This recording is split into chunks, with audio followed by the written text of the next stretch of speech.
આ બધા વિષય રસો છે તો મને વધારે વાલા, પણ રોમ રસ વાળો છે ને મારા જેનું ભોજન રસવાળું, જેનું ભજન નિરસ છે, જેનું ભજન રસવાળું છે એનું ભોજન નિરસ. આવો જીવન પરમાત્માએ આપ્યો કે પાંચ કર્મ ઇન્દ્રિય, પાંચ જ્ઞાન ઇન્દ્રિય, ચતુષ્ટય અંતઃકરણ સહિત આવું વિશિષ્ટ સાધન આ પરમાત્માનું ભજન કરવા માટે આ મંદિર આપ્યું. અને આ મંદિરમાં મહાપ્રભુએ કીધેલું છે કે આપની પ્રતિષ્ઠા કરી છે. પાંચ તત્વની આ મઠી મંદિરમાં વસ્યા આત્મદેવ કરી લે આ પ્રગટ દેવની સેવ. મહાપ્રભુએ અમો પરમાત્માનું સ્વરૂપ આત્મ સ્વરૂપ બેઠો છે અને એ આત્માને પ્રાપ્ત કરવા માટે મીરાબાઈ એક સુંદર વાક્ય બોલ્યા, આત્માને ઓળખ્યા વિના રે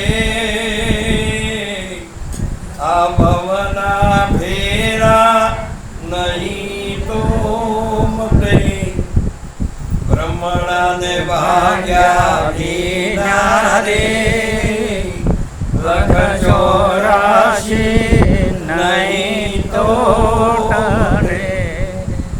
આટલી જ વાત. વશિષ્ઠ યોગની અંદર ભગવાન રામને અજાદ વાદ પરમાત્મા ઓળખાયો. આપણે બધી વાતો કરી કે આ બધી ઉપરીઓ મૂળો સહિત ધારણ કરીને જાતવાળા ભગવાન આવ્યા અને આ જાતની આ વાત છે. આત્મા એ અજાત. અમારા જોડે મુસ્લિમ એક જ શિવ છે અને ગોમ જોડે જોડે છે. 1 કરોડોપતિ છે. અમારા બધા ગુરુમારા દયા છે, પણ એ બધા ભેગા થયો વાતો કરે. અમે કહો કૃષ્ણ કૃષ્ણ કહો તો એ નામ ના લીધો, રામ રામ કરો તો કે કેમ પ્રગટ થયા. હા મહાપુરુષે આવી એક સુંદર વાત. ઈઓના કદાચ ભગવાનનું નામ લેતો આપણો ના, પણ આ જાદ જે છે ને એને એકને જ કીધો છે કે જ્યારે એ અર્જુન જે વસ્તુ જન્માશે એ નિત્ય અને શાશ્વત છે અને આ યુગે યુગે ધર્મનું સ્થાપન કરવા, ધર્મનું સ્થાપન કરવા, દુષ્ટોના નાશના અર્થે, ઋષિઓની સાધુ સંતોના રક્ષણ અર્થે મારે પ્રગટ થવું પડે. માટે આ વ્યક્તિત્વ મારે ધારણ કરવું પડે છે. હું શું સર્વજ્ઞ, મારા સંતને મારું સ્વરૂપનું દર્શન કરાવું. આવું પરમાત્માએ ગીતાજીની અંદર વર્ણન કર્યું. પણ આમાં મહાપ્રભુએ રામ કીચો થયા તો કયો જામો, કૃષ્ણજી કે મથુરામાં પ્રગટ થયા હતા.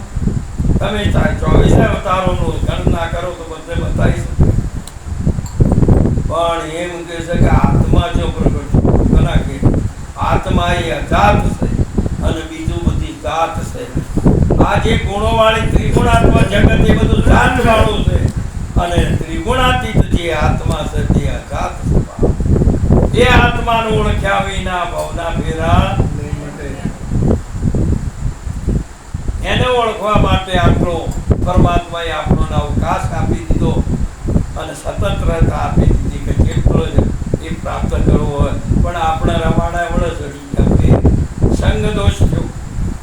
જેવો સંગ મળે એ બાજુ દોડવા માંડ્યા. પણ સાચો સંગ જો કદાચ થઈ જાય ને તો પાપી એ પણ પીર થાય ને. હમણાં સુંદર એક બોલ્યા હતા અહીંયા બાબુ પદે અને મારા માવાની પાઘડીએ લાગ્યો કોઈ દૂધો. મહાપુરુષે કીધેલું છે કે આધી ઘડી આધી મેં પુનિયા તુલસી સંગત સાદકી કટે કોટી. એક પાઘડીની અંદર જેસલજીને તો એનાથી ટુકડો દીધો કે પીર કરી નાખ્યા. વાલ્મીકજીને બ્રહ્મઋષિ બનાવી દીધા. એક સંતના પાઘડીના સંગમાં અનંત જન્મોના પાપોનો નાશ કરી એના મૂળ સ્વરૂપને ઓળખાયો હોય એની આ વાણી કહેવાય. આ એ પાઘડી માથે બોધી, એ પાઘડી નહીં.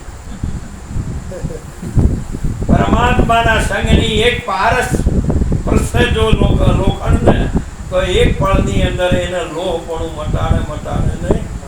તેમ જો કદાચ સંતનો સંગ મળે તો આ જીવપણું મટાડે ને જીવ છે ને એ લોહ જેવું છે. માટે એ લોખંડ જેવો છે કે વારે વારે એને વિષયના કાટ લાગે ને આત્માને જ ના લાગે કે જીવને તો કાટ લાગે ને. આપણે અત્યારે ઓસાનો વાસણ છીએ ને એટલે હવે હાલ વાદળીઓ આવે ને પોળો આવે ને એટલે જો વરસાદ ન થાય